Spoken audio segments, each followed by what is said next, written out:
This podcast is powered by the pros at Paschal Air Plumbing and Electric. Arkansas owned, Arkansas operated. GoPaschal.com. Kareem, thank you so much for joining us this morning, man. When you heard the news, what was your reaction to get added to this class? Man, good morning. I was ecstatic. A lot of people felt that I should have went in there early or whatever, but the wait was worth it. I mean, like I said, kid from New York, Bronx, New York, getting to go into the U of A Hall of Fame, it's an honor. How exciting is it for you, as a guy from the Bronx, to see your former team play in the mecca of all of basketball, Madison Square Garden, this upcoming December? Oh, that's going to be crazy. It was funny. I was reading something the other day, and I ran into some Michigan fans at the Summer Street Ball League, and they was talking about when NIT, the postseason NIT, when we played against Michigan and Connecticut. I guess that's the last and maybe the only time that Arkansas came to New York, if I'm not mistaken. So it was great. It was great. Coach Richardson always said, one of my things when me picking my school was getting the chance to play in New York City in front of my family. I never thought that would be possible going all the way to Arkansas. And that was some of the schools. The hometown schools, that was their thing. I know you want to play in front of your home crowd or whatever. So, that's what St. John's and all that provided. But, the first day I spoke to Coach Richardson in the recruiting period, he said he's going to give me a chance to get back to New York City one way or the other. And it happened for me. That's awesome. Love that. Now tell me, because if I remember correctly, you played your junior varsity year, and I think that school went away, and you were kind of deciding. Just kind of take us back to that decision. If I remember right, you guys won a state championship your junior year, and then the following year you made it all the way to the city championship. Yes, it was.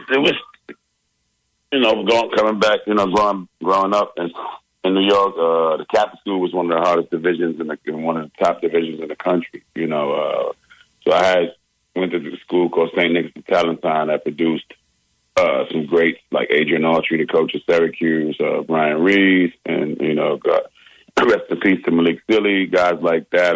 Trying to follow the tradition, and went to a school and went my freshman year, played junior varsity. It was 35-1 and won the championship. And 6 days after that, the school closed. So a kid, 15-year-old kid looking, school just closed, not knowing what to do.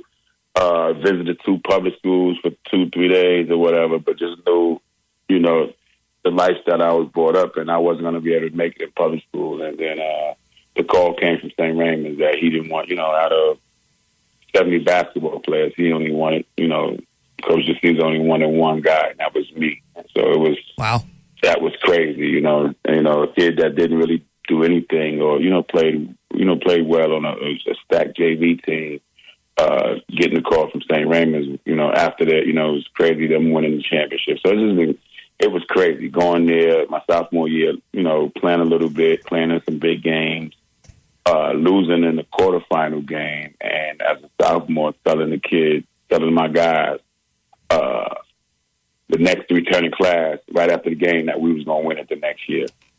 And me keeping my promise, me winning in my junior year, and then also going right back to the championship game my senior year, of course, losing to, Felipe Lopez.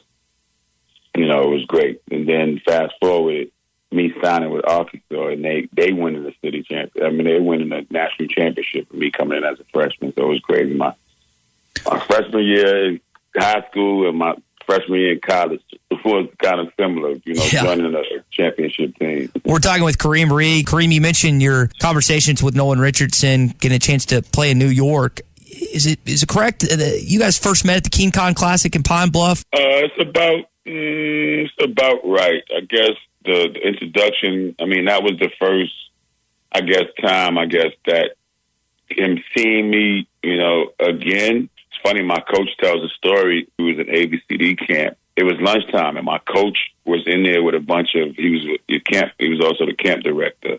He was in there with a couple of camp directors and stuff like that. And Coach Richardson and a bunch of coaches walked in Subways. And Coach Richardson was there, or whatever. My coach approached Coach and was like, I got a perfect guard for you. Go watch number 159 on court 11. And that was the introduction where Coach must have went over there. And I was one of the last picks as a sophomore. Usually sophomores don't get, invited to that camp, but my coach was the director. So I had a big jersey on, so I had to tie my jersey, put my jersey over my neck and make an X on it. It was crazy because my jersey was too big. So I stood out I was one of the guys that stood out the whole camp. So Coach told him that. And I didn't know nothing about it. And then I'm playing in the King Cotton, and Ernie Murray, shout out to one of the Pine Bluff Finals. Ernie Murray really seen me, saw me. So after I had a great game, we played against, I forgot who we played against one of the local schools. And Ernie asked me, hey, number 12, who's recruiting you?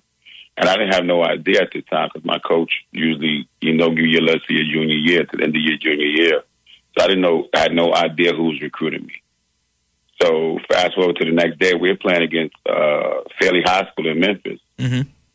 So which was Corey Beck's high school and Dwight Stewart and Alma Martin's all them high schools. So they were coming down to support their high school to watch us play. So we wound up playing them and I guess beating them. And I guess they went back. It's like, Coach, we got to get this guy. We got to get this little guy or whatever. And then the next night we were playing against Trajan Langdon in the finals against Alaska. And when I come out the locker room to get warmed up and going through the warm-ups, and Coach Richardson, the staff, Scotty Thurman, and Corliss is there. Of course, I had met Scotty the previous year in ABCD because he was my counselor. Mm-hmm. So it was crazy. It all went hand in hand. And, my first introduction was to Coach. He was legendary to me. It looked like a guy that was very competitive, like I was. Great guy. I stayed especially on him, and we didn't really get Arkansas games or whatever, but I used to always, for some reason, my coach was very strategic with it. He used to always put Arkansas in my face, some kind of way. Hey, you seen the Arkansas game? Or you look up on Arkansas. So I never knew what he was doing, but my coach helped me with that, picking a style of play of that fit you. Picking the right, and that was him with a lot of guys, helping them through the process or whatever, picking the right school, playing-wise, coach-wise, who you can handle and stuff like that, where sometimes these kids today doesn't do that. So I want a great shout-out to Coach DeCesar for making that, helping me make that choice and me becoming a Hog. Kareem, I got two more things before we let you go. Take me back to Bud Walton Arena, 1999 Auburn. I've been told it's the loudest that gym or the arena's ever been. What was it like to play in that atmosphere? It was great, man.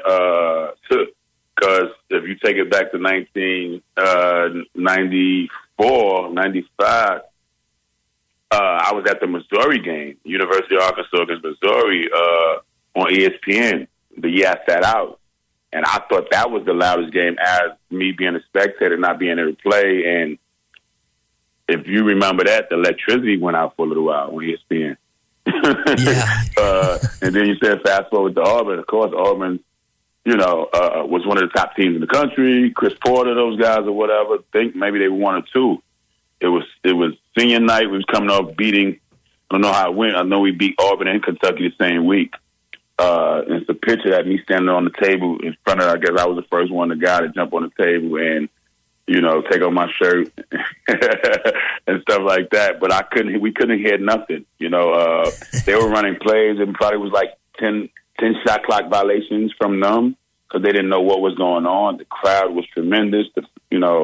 It was rocking, it was jamming, it was shaking for real. When you go in the arena, it was like black. Bud Walton was brand new, and it felt like it was shaking, like the floor was getting ready to come up. That's how loud it was in there. Well, Kareem, we really appreciate your time. Again, congratulations on the 2024 UA Sports Hall of Honor class. I know it's going to be exciting to be back in Fayetteville on September the 13th, right before the UAB game. And I know a lot of Razorback fans are happy to see your name being included. Yes, I'm ecstatic. I'm happy. Can't wait to bring the family there. I'm bringing half of New York with me. And guys will never get a chance. And people that thought Arkansas was the next Arizona, they get a chance to, feel the Arkansas love. BetOnline is your number one source for all your betting needs. Get the latest odds, lines, and matchup reports for baseball, boxing, golf, and more. BetOnline continues to be the fastest and easiest way to place your wagers, including live betting and your favorite casino and card games available to play right from your phone. Head to the website or use your mobile device to sign up today and get in on the action. Remember to use our promo code BELIEVE, that's BLEAV, for your 50% welcome bonus on your first deposit. Bet online, where the game starts.